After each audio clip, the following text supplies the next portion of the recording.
Welcome to the Salmon Runs YouTube. Enjoy the video.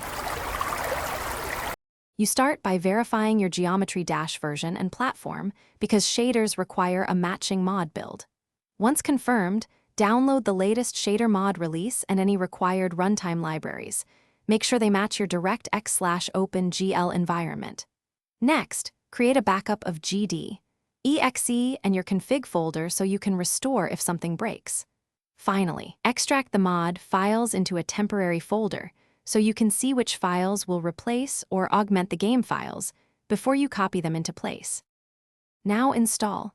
Stop Geometry Dash, then copy the mod DLLs, shader folders, and any helper executables into the game directory, replacing files only after confirming backups. Once done, open the shader config or shader. Ensthyng and set presets, quality, resolution scale, and texture paths to match your GPU capability, lower values if you see stuttering. After configuration, launch the game in windowed mode to observe console messages and verify the shader pipeline initializes correctly. That way you can tweak settings without a full restart loop. To finish, test several levels and toggle shader presets so you understand performance and visual differences. Make small incremental changes and note results. If the game crashes or artifacts appear, revert to your backup, then try a different mod build or lower preset. Incompatibility is often version or API related.